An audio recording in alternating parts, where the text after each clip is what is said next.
A very warm welcome to this digital debate on youth and innovation. A very warm welcome on behalf of the Balkan Trafik Festival for music, culture and above all, human connection.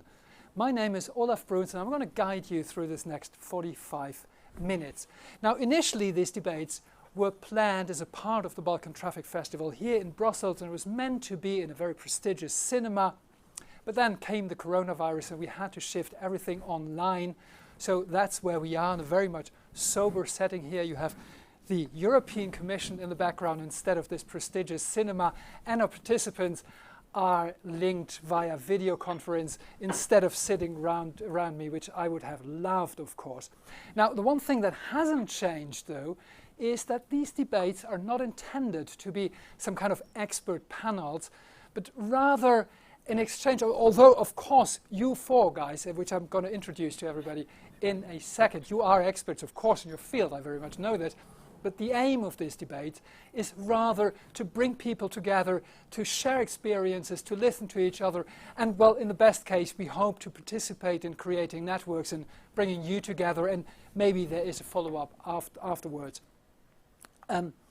Now, as I said, this is the Balkan Trafik digital debate on youth and innovation, and the Balkans are very often depicted from the outside as somehow backwards and stuck in traditions and, well, all the stereotypes you get from other regions in Europe. While the reality is, of course, that it is probably one of the corners of our continent where there is the most young energy that drives innovation currently. So all we here in Brussels have a clear thing to learn by looking at the Balkans. Now, we only have 45 minutes.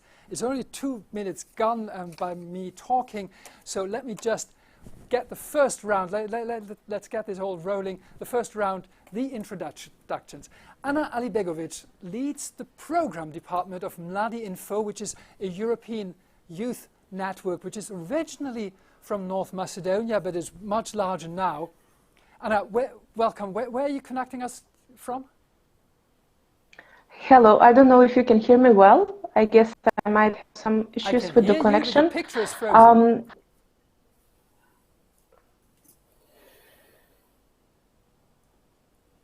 Okay, I believe there is a problem okay, with the Anna, connection. Yeah, let's try to sort that. I just go further to the other.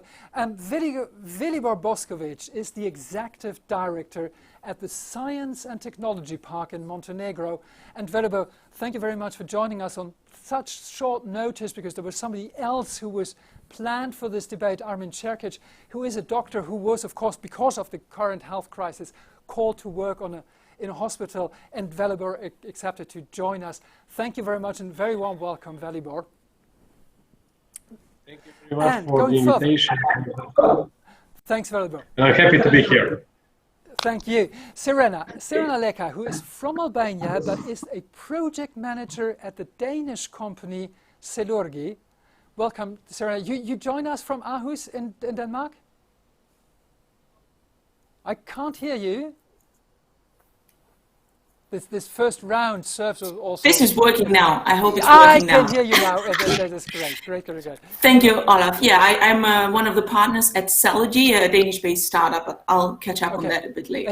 And you join us from Aarhus in Denmark. Aarhus, Denmark, yes. Cool. Thank you very much. Very warm welcome.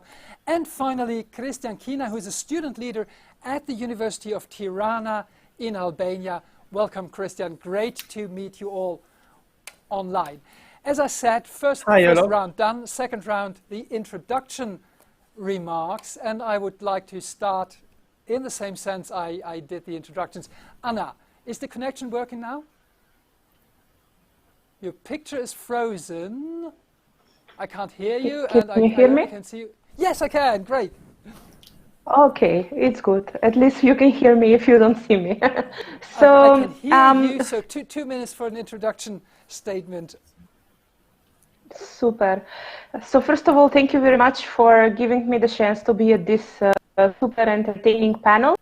Very happy that I finally have the opportunity to speak on some topic connected again to youth and youth information, since somehow we were overwhelmed with this COVID-19 pandemic, and every conversation starts and ends in that direction. For sure, it is something that we will need to address in this discussion as well. So basically, as a government at the Association for Education International, I believe that many of young people following this conversation know Mladi Info and have heard about it. So basically, Mladi Info is a youth portal. It started in 2008, and soon it grew into an organization with branch offices in 5 different countries in Central and Eastern Europe. And I would be glad to share with you a bit of the story of Mladi Info, but as well to discuss a bit actually the people and also the stakeholders in the Balkan area should do in order to stimulate innovation among young people. So I'm eager to join you with more questions and with more comments after the opening speech of the other participants. Great, Anna. I think indeed the business environment is something which is very important to everybody. Velibor, the floor is yours. Thank you very much.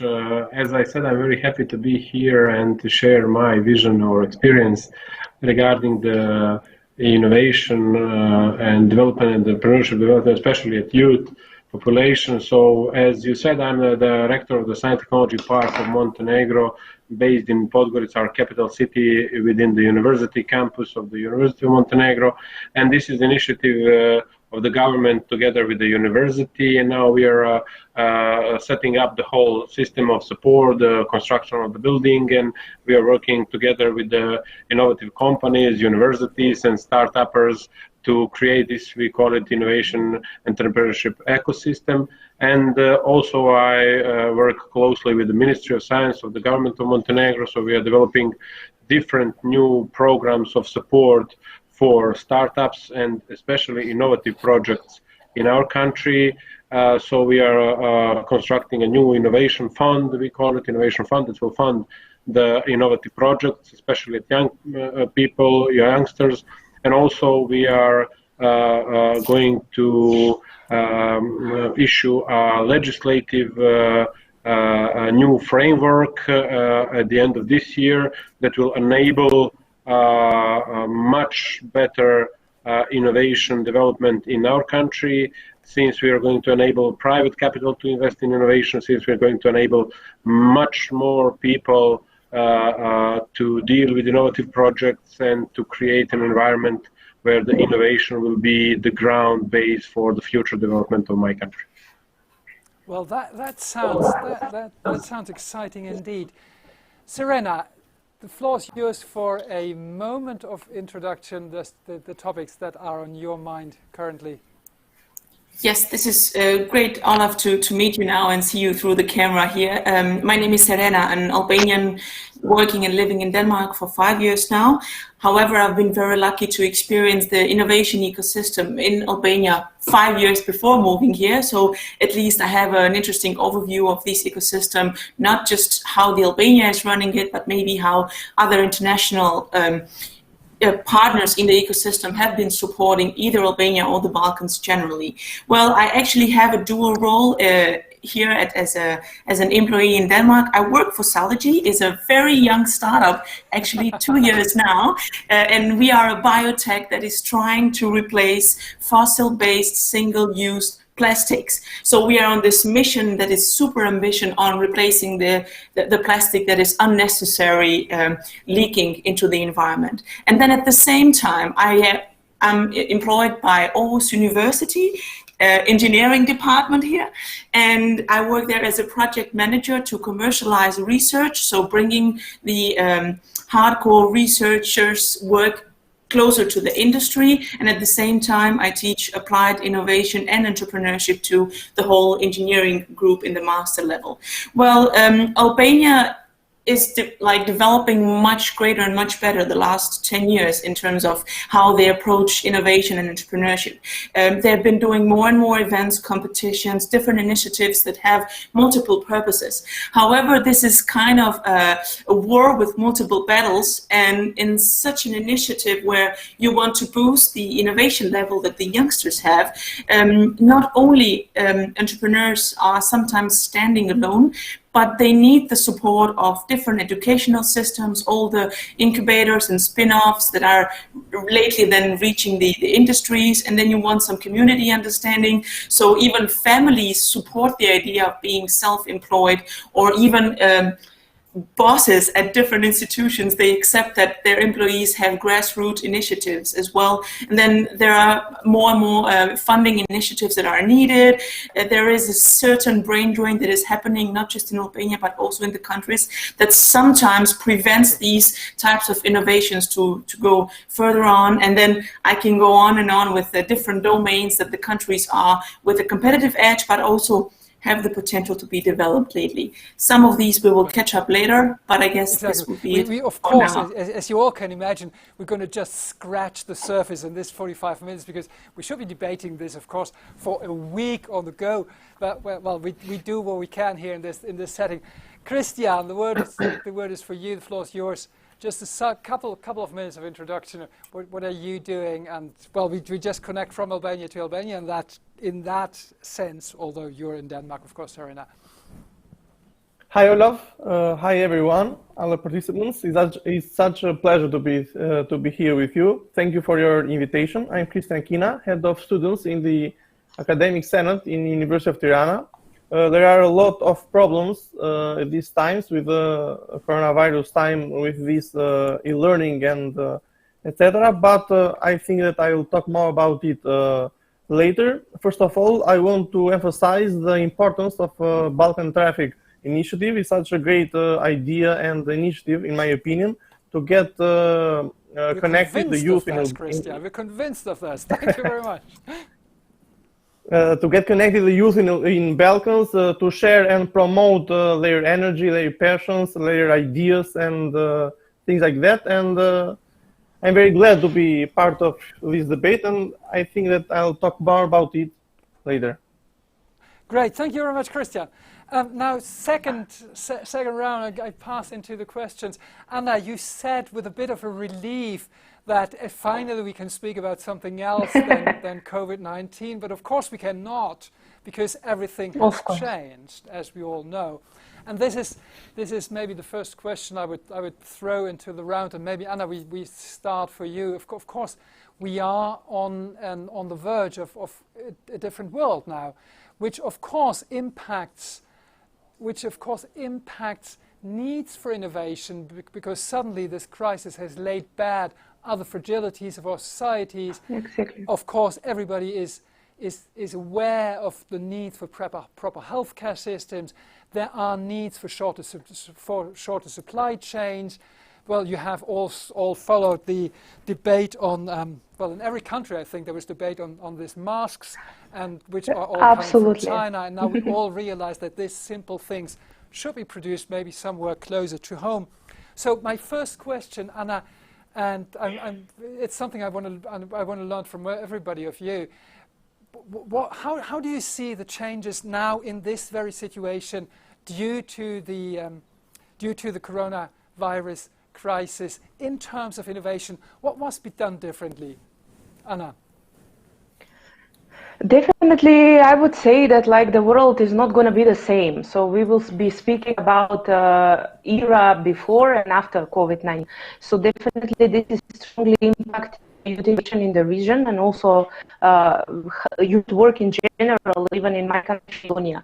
So what I would like to emphasize is that it is very important to learn how we can basically use the threat and use the crisis as an opportunity for growth. And we know that from many examples all around the world, and also living in the Balkan area where young people face many challenges on different levels, that innovations basically grow from difficult.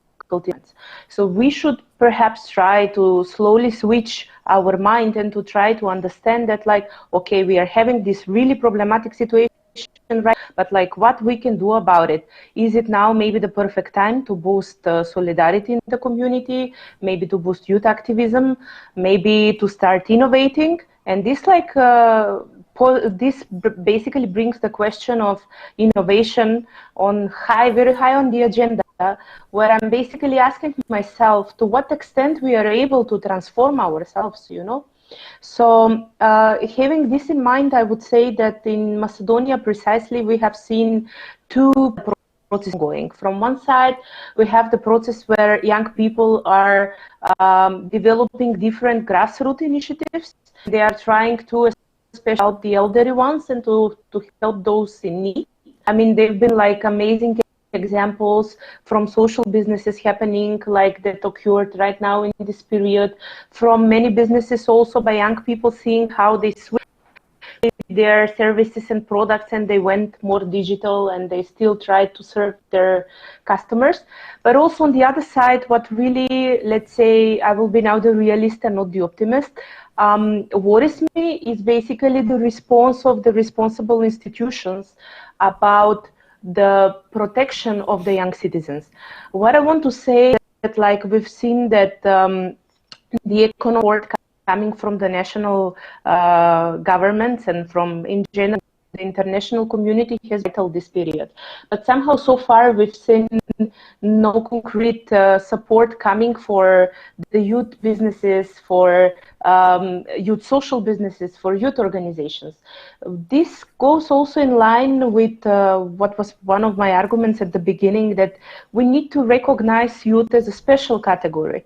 So like we cannot treat youth as general population.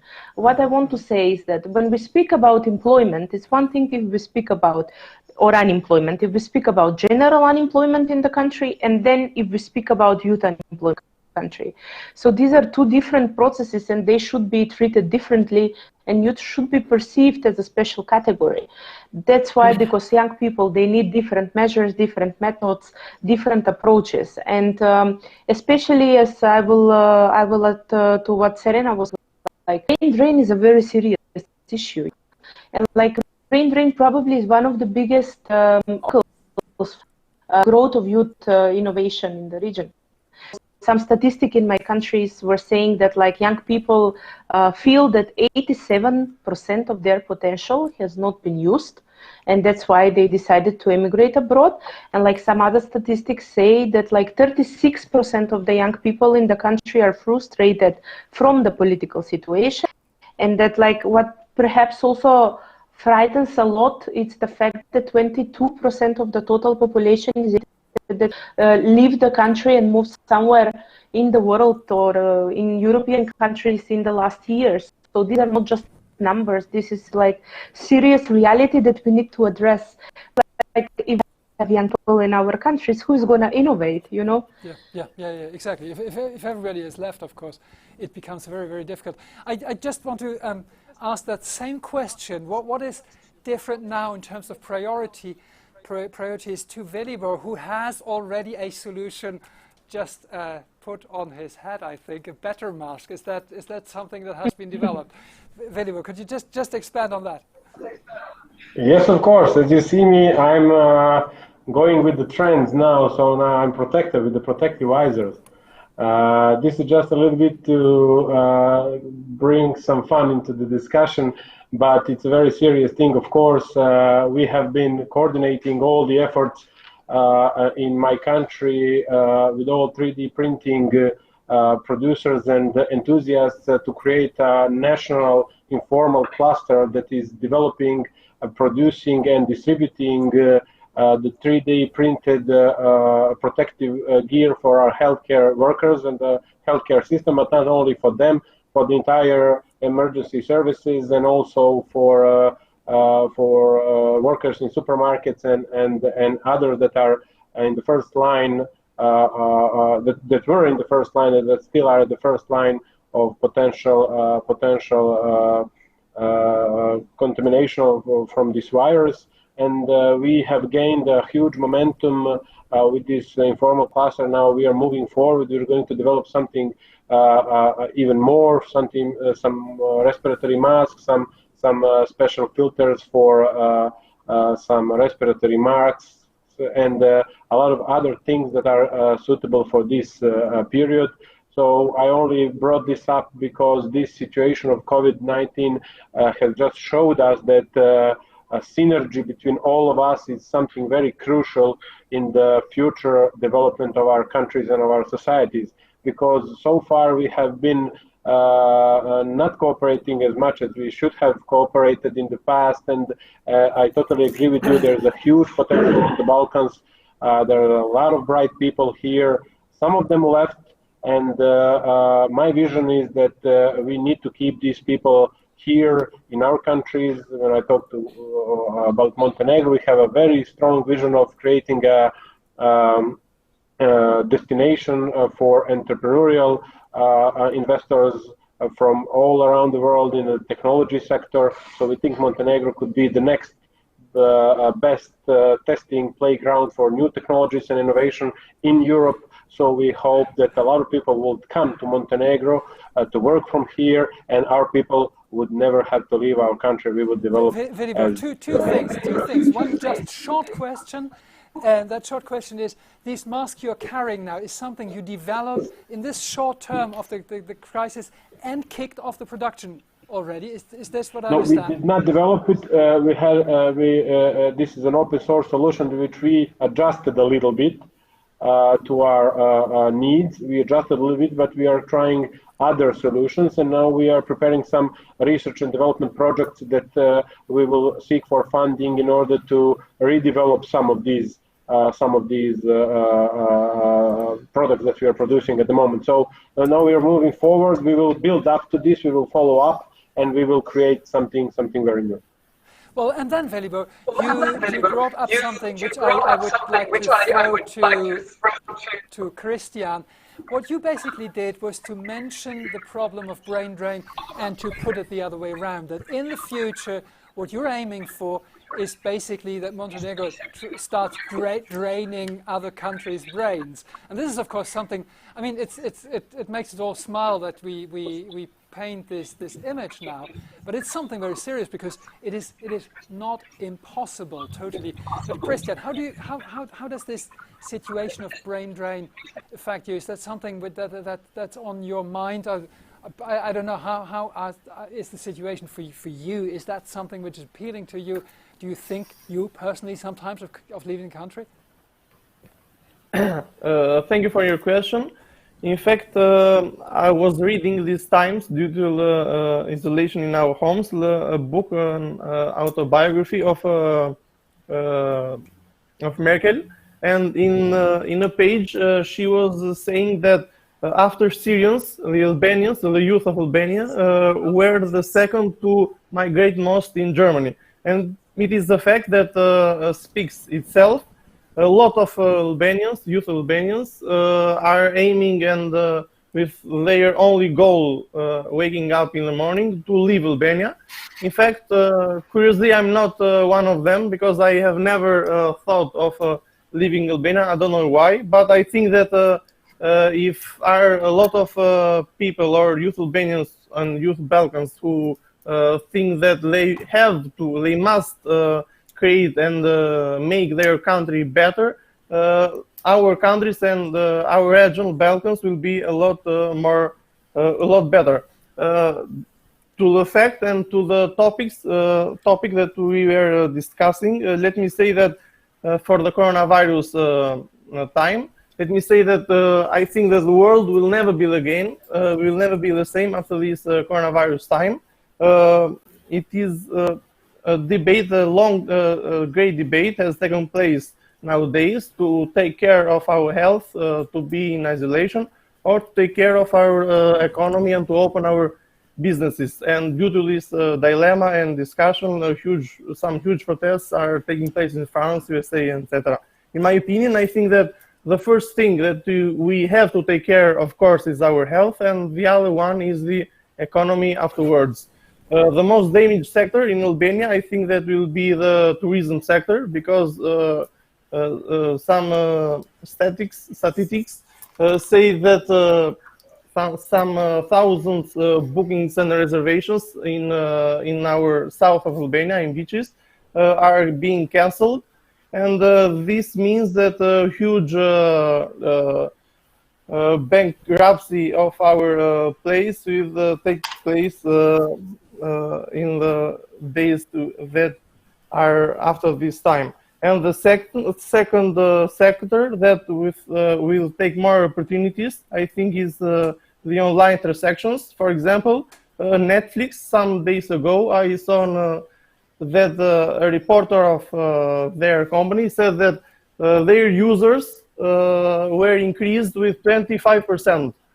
So there are some sectors that will have a growth and some others that will have a total decrease. So it will never be the same. Very, but we have very much to your own business, because in the introduction video, you spoke about apps that you are developing or you're suggesting to develop, and which were very much linked to tourism. Now, tourism is, of course, one of the sectors that has taken a massive hit in this crisis. How do you redirect these ideas to other business innovations or other technology innovations? Yes, in my video I was talking about the idea of creating an application, a mobile app to get together all the tourism agencies in Albania and to creating a bridge to the Albanian agencies and to the foreign tourists. But I think that nowadays with this time, it will be a lot more difficult because a lot of tourists, foreign tourists, I'm afraid that aren't coming to Albania anymore because of the isolation and things like that. Okay, Serena, what in this current situation, in terms of needs and challenges, maybe what has changed? Yes, I hope you can hear me now. Well, first of all, I'm feeling a little bit guilty that Christian said he never thought of leaving Albania, and I'm one of those who already left the country. However, I must say that if certain policies or initiatives are arranged or organized, that this group of professionals that have been leaving the country, if not Albania, some of the other Balkan countries around, then there's always ways to bring back this sort of knowledge and background that professionals are gaining abroad. And for that matter, actually, during the Corona, there were very important initiatives about to happen in Albania. Another event from the Western Balkan Alumni Association, a lot of professionals working with EU Commission abroad that would be going back. There was the Digitalization Summit about to happen in Albania as well, Diaspora Summit, multiple other events, also the ones that are related to certain accelerator programs like Uplift Albania or other programs that are relatively new in the country. Some of the, there are multiple needs that were sort of presented during the Corona times, and if you like, for us as professionals in the academia, we try to kind of scheme around these new innovations because we want to present them as examples to the engineers. So there's actually a website who's trying to map all the different innovations that have arisen during the Corona time, and there's more than 500 that are actually reaching quite a large number of people, but also cases. If we see there is more than 100 initiatives, mostly working in health and fitness, and there is multiple others that are directed to information technology. Third in line, there's food and beverages, and this is where people have been very much innovative on what to prepare and how to keep up with delicious meals, hopefully if they've had the right resources to provide for the families. And then we go towards media and entertainment and education, where of course education had a huge disruption period, especially for the Balkans, because let's admit it, maybe the educational systems were not totally regulated or prepared for this. And this is actually where youngsters on all these countries have used the time to assess the situation and also see how they can get better ready for other difficulties in the future. And this is when also youngsters have had the time to write more projects and apply for more funding from different funding institutions that were putting up grants just for COVID difficulty times right now. And then more youngsters attending online courses and all of that. But I must say that the Albanian youngsters, and I believe it's the same for the others in the Balkans, it's very much a target group that is acknowledged for being flexible, knowing how to improvise, having a lot of courage and not stepping down. And Christian said it, we wake up in the morning and we want to leave the country. So that's how ambitious it is. But if this ambition is put to figure out some of these issues that the countries are facing, and if these ambitions are put to bringing more stakeholders together, so it's not just the state hold accountable, but also the industry or academia, then some of these issues would be solved. Serena, I can see you interrupt want you just a second. Just a second, because Anna was raising her hand already 3 times during what I think Anna has at least 3 things in what you were saying she wants to react to. Exactly. It's very easy to make parallels, you know, and to compare, because at the end of the day, we share the similar realities in these tiny countries that we have in this wonderful region, but also very specific, let me say. So we also have here this huge debate, like about brain drain and like who should stay, and is it good to stay? And if you stay, you are a patriot, or if you leave, then you are a traitor, you know, to your country. Is that debated in these terms? It is called in non-formal communications between people. It goes, of course, the public narrative. It's not in that line, but probably it comes from the very essence that the capacities of our diaspora are not entirely used in the countries. You know, especially what Serena was saying, the diaspora can make a huge impact on the development of their native countries. In these terms, I'm very happy to hear how we connected basically youth innovation to the brain drain, because that's the right direction that we should go and speak about it. But I would also want to say that young people, we need to be aware that with this COVID-19, the youth mobility is put into question. And this is a very serious thing. I mean, you may, for instance, take, for example, the Erasmus Plus program, which is one of the programs that we in Mladinfo work a lot with, and it's one of the greatest youth programs ever. So like Erasmus Plus is based on the core European values of diversity, of solidarity, of active citizenship, but also on mobility, you know, also on traveling, exchanging ideas, bringing new knowledge back in the countries when you come back. As it is often said, the Erasmus generation and the Ryanair generation, of course, both suspended right now. Exactly. So my concern as a youth worker, and like we've been working with different European programs, Youth in Action, Erasmus Plus for 11 years now in Mladinfo. My concern is how this youth mobility is going to look like. Are we going to be able still to travel, to exchange as we used to do before? Or perhaps like there will be some change happening in how we support mobility in future.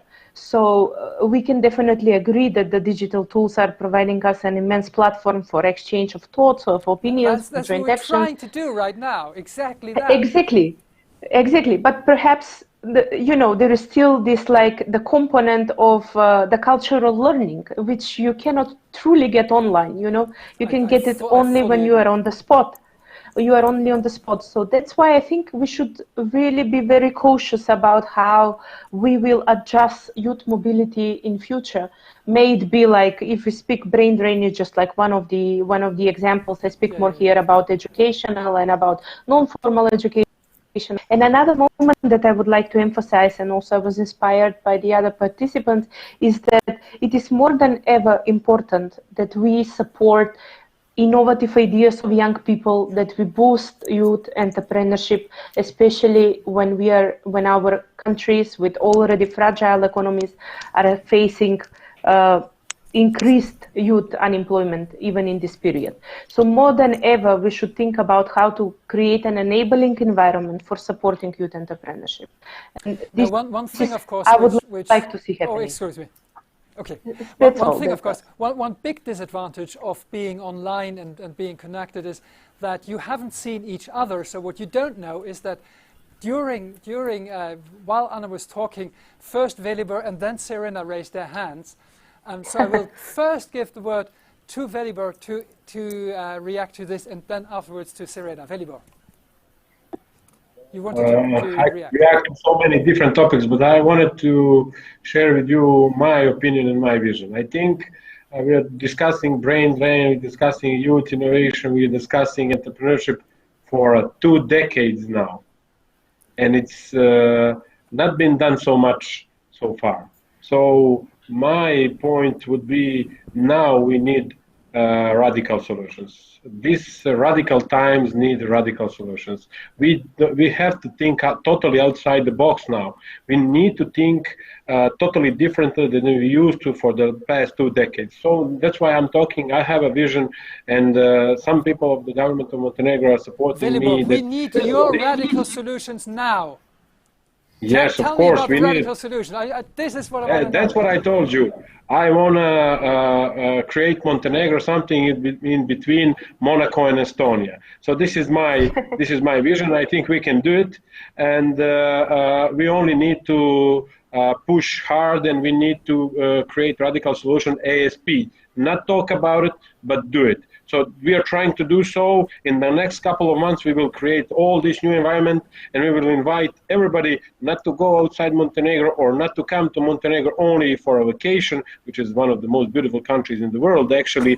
But we are going to invite them to stay, to work with us, to educate other people, innovation, youth, everything. We need to put everything into the motion on the one highway, which is development of our countries and our societies. And we don't need to talk about it anymore. We need to act and we need to react. That's why I urge governments to do something ASP today, yesterday, not tomorrow.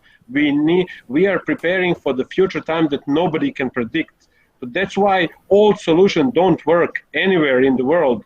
So we just have to build from scratch. We need to throw everything that we know so far. We need to think totally outside the box, creatively.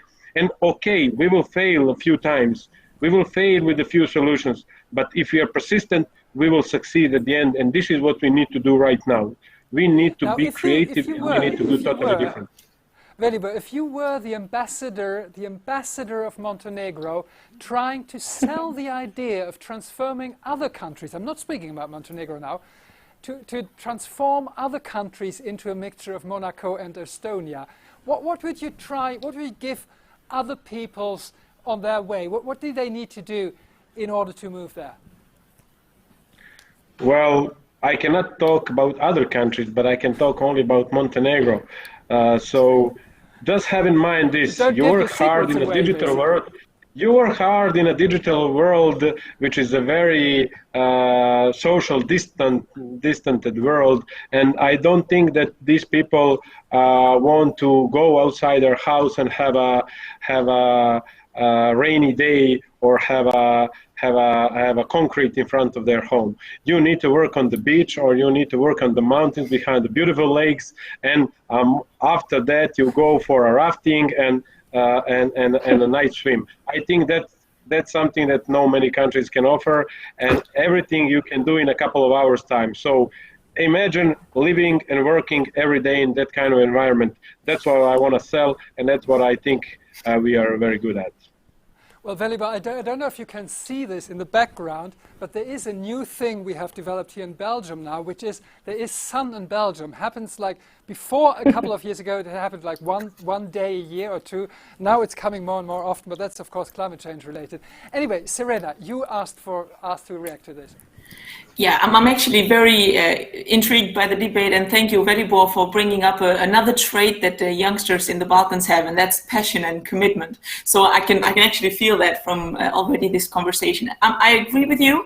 There are and previously with Anna, that there are multiple initiatives on the disruptive side, more into the radical innovations that the countries require in the region. However, sometimes such initiatives, especially if they are led by the government or initiated by the government, they open a lot of debates and discussions towards corruption, lack of youth participation, maybe not having thought through long-term strategies. So we see that some of these initiatives, even if it's bringing a youngster from abroad to become the educational minister or economy minister, whatever the position might have, or even if you see some national policies that are established or trying to reinforce these innovations, sometimes being radical is not enough. Funny enough, these last days I was teaching to my students about the being ambidextrous, which means working with both hands. So you would require all of these radicalness to be foreseen or planned, but also you need the small incremental changes, which means start having innovation and youth programs already from the elementary school. Start teaching an entrepreneurial mindset and such skills to students and kids and teenagers in their high school programs, and then afterwards having more developed incubation accelerator programs and a lot more funding for the students when they are in their master programs. And definitely, of course, in such a situation that besides COVID, but also whatever other circumstances the countries face, being able to look through both the incremental changes, but also big, massive, radical ones, it also gives you an opportunity as youth, but also as states,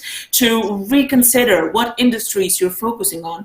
Definitely tourism might be facing a huge problem for many families, and not just in Albania, because that's how they pay all their bills and that's how they make a living for the rest of the year. But how about thinking of alternatives? How about developing these preventive maintenance plans or additional plans to make up for a living besides just one industry? And this is where innovation makes it a little bit more easy. But definitely, it's not something that can happen within the night. It's a stepwise process. You need to go through certain even crises. We see startups that have to go through death valleys and many other struggles. But in these countries, the struggles go beyond just providing innovation ecosystem. As I said before, you need a lot more within the industry partners, within the educational systems, more of the international programs that are actually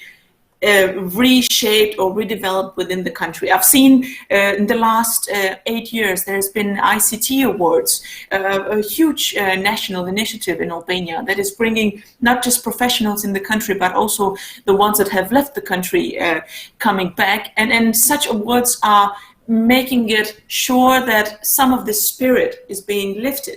And also some of these programs, maybe they don't need massive amount of money, but running mentorship programs, some coaching sessions, certain initiatives where previous success stories are getting closer to the youngsters. That's also making up for a nice innovation ecosystem, or at least some initiatives towards that.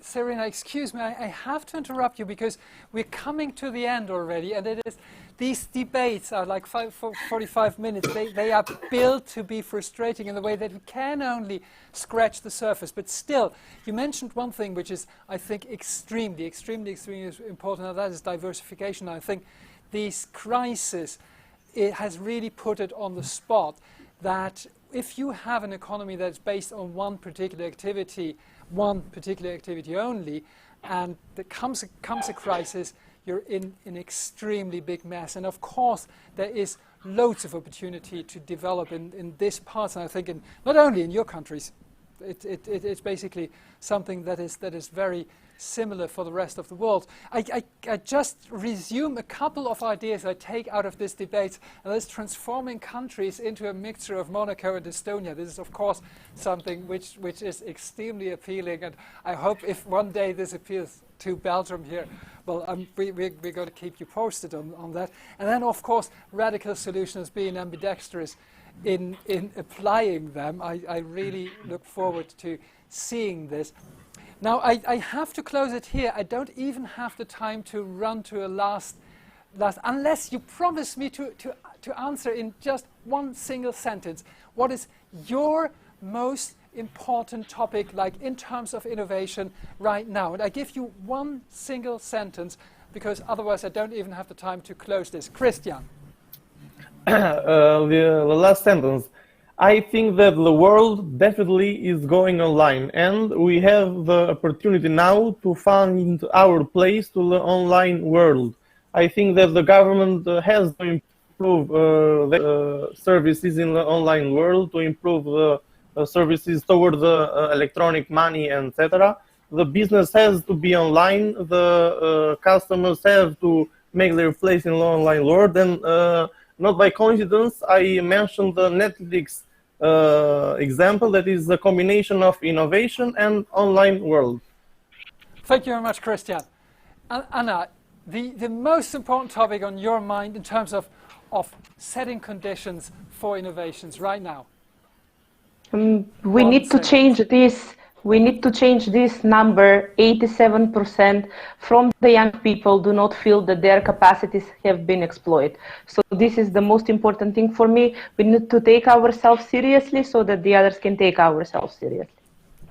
Thank you very much, Anna. Velibor, the one thing that is important right now, the challenge.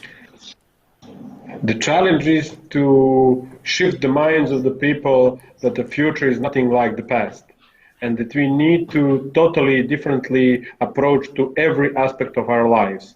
This is the biggest challenge. Plus, I totally agree with my colleagues, we need to create a system of support from the early days. You know, children are the most creative when they're 2, 3, 4, 5, 7 years old. We need to exploit their creativity from the elementary school, high school to the university. We need to support them with the strong system of support, and we need to drop the old-fashioned economy models that don't work anymore. Thank you very much, Velibor. Serena, the last is you have the closing word now. Well, afterwards I'm going to... Yeah, it's going to be one sentence. I'm going to keep educating younger generations about innovation topics, and definitely I'm going to make sure that Celogy reaches the market as soon as possible to replace plastic wherever we can. That would be it. Great. Replacing plastic. That links to the previous debate, which was on the environment. Thank you so much for taking the time to participate in this debate. And thank you for everybody who has been watching this at home.